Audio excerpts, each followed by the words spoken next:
What is good, YouTube? It's your boy Quinn Wade, basketball analysis. I've been gone so long, but I'm back. We gonna do the predicting of the seasons. We gonna do the previews of each team since the trade seemed like they died down and no big moves look like it's gonna be made.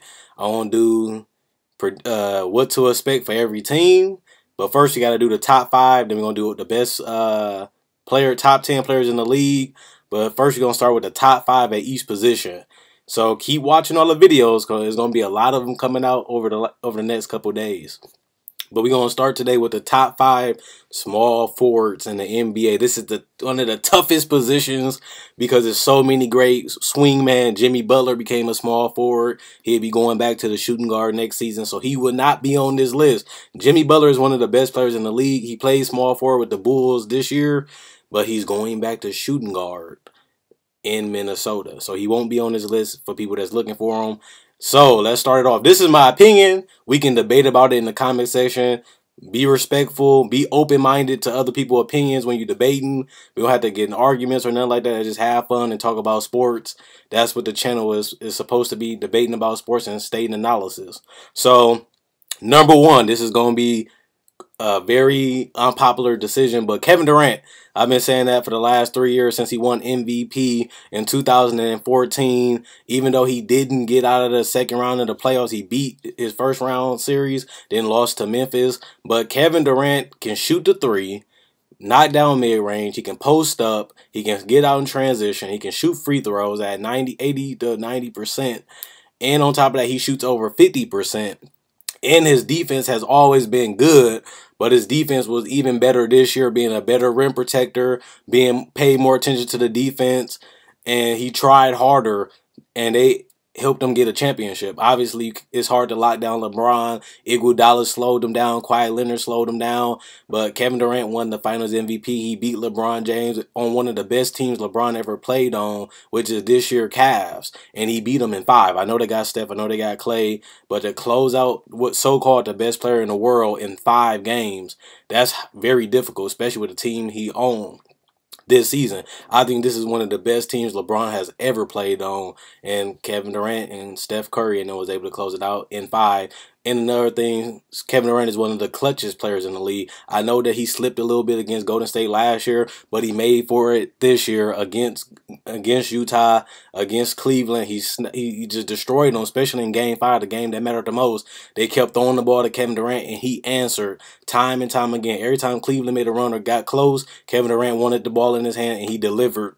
So you got to give the man his credit. You got to give the man his due. Kevin Durant, the last thing I want to say about it, you can't just call him a scorer anymore. He's a great defender. He's a better passer. He's more unselfish.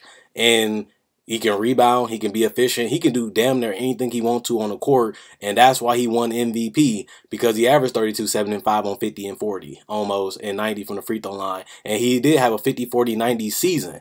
So the dude is one of the best scorers in the league, but he's also one of the efficient players. And he don't turn the basketball over that much when he has it in his hands. Obviously, it gets tougher in the playoffs, but during the regular season, Kevin Durant is one of the lowest turnover players that have high usage. So number 2, LeBron James, the guy got the Vino flavor. You know, when Kobe called himself Vino, LeBron had that a little bit this year, putting up some decent scoring numbers, 8 rebounds, 8 assists, highly efficient player.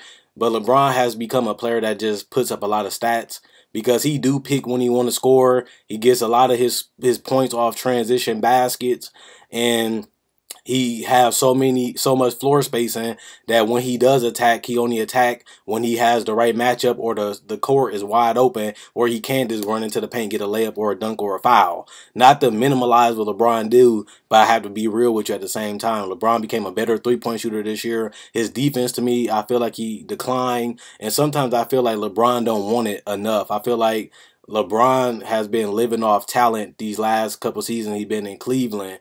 Even when he struggled a little bit in the 2015 finals when they lost to Golden State, he had terrible efficiency numbers because he didn't really have that much help. But I feel like LeBron has had a great season. They were saying, is LeBron playing the best basketball of his career at one point? Obviously, it didn't end up in a title, but he tried. He had good shots in the fourth quarters.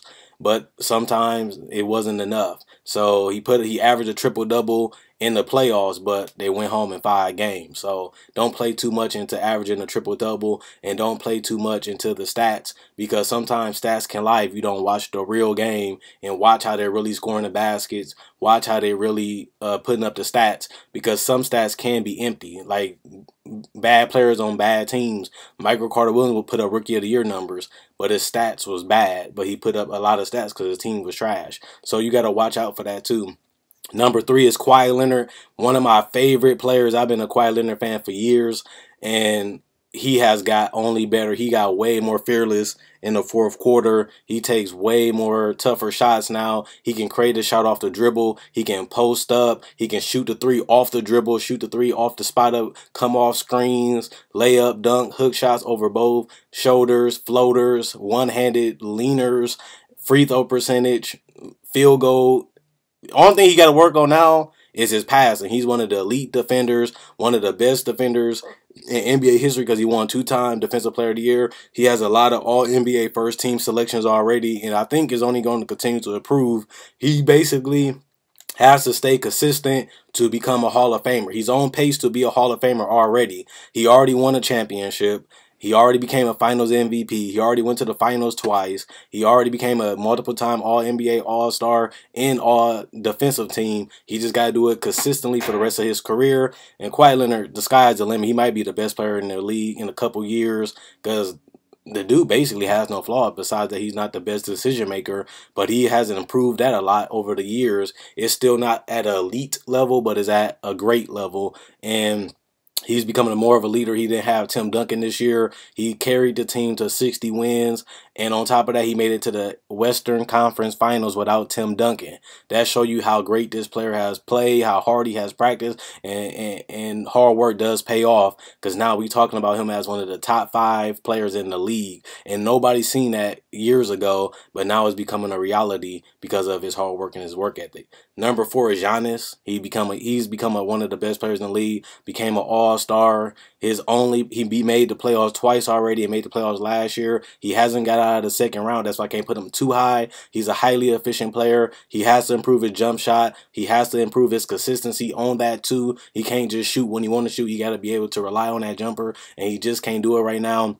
He's a great defender. He's a great rebounder. He's become a better decision maker than Kawhi Leonard already, but I still have Kawhi Leonard better than him. But Giannis, the sky's the limit. The dude is going to be an unbelievable player. I live in Wisconsin. I only live 20 minutes away from the Bucks' new arena. I see them building it, and I went to a Bucks game when they went against Toronto. I live in Wisconsin. I'm not that far from Milwaukee, basically 5 minutes away from Milwaukee, to be honest. And Giannis has become one of the best all-around players in the league already, and he's only going to get better. He's one of those top 25 under 25, and that means he can be a future MVP and a future champion if he can continue to get better, which we don't doubt, because that's what he's been doing since he's been in the league. And number 5, kind of controversial, because no Gordon Hayward, no Carmelo Anthony.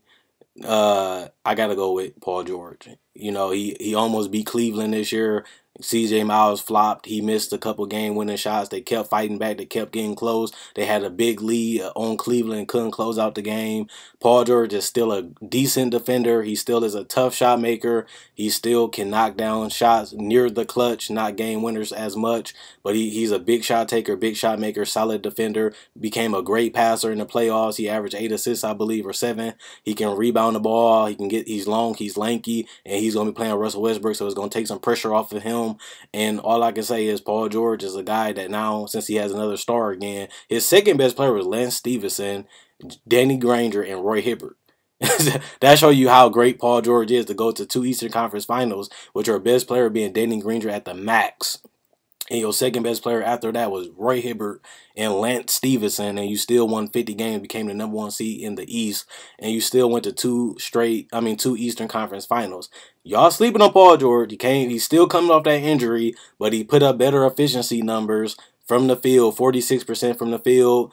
His three-point shot is nasty, and he's one of the most dominant all-around players that we have right now, especially in the playoffs. His numbers go up, and his efficiency goes up in the playoffs. Let me know who y'all top 5 is. Let me know if you agree or disagree. Let's argue. Let's debate about it. Let's have some fun in the comment section.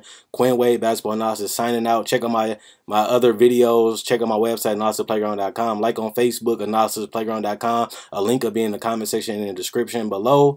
Quinn Wade, Basketball Analysis, signing out. Let me know what you guys think in the comment section below. Peace.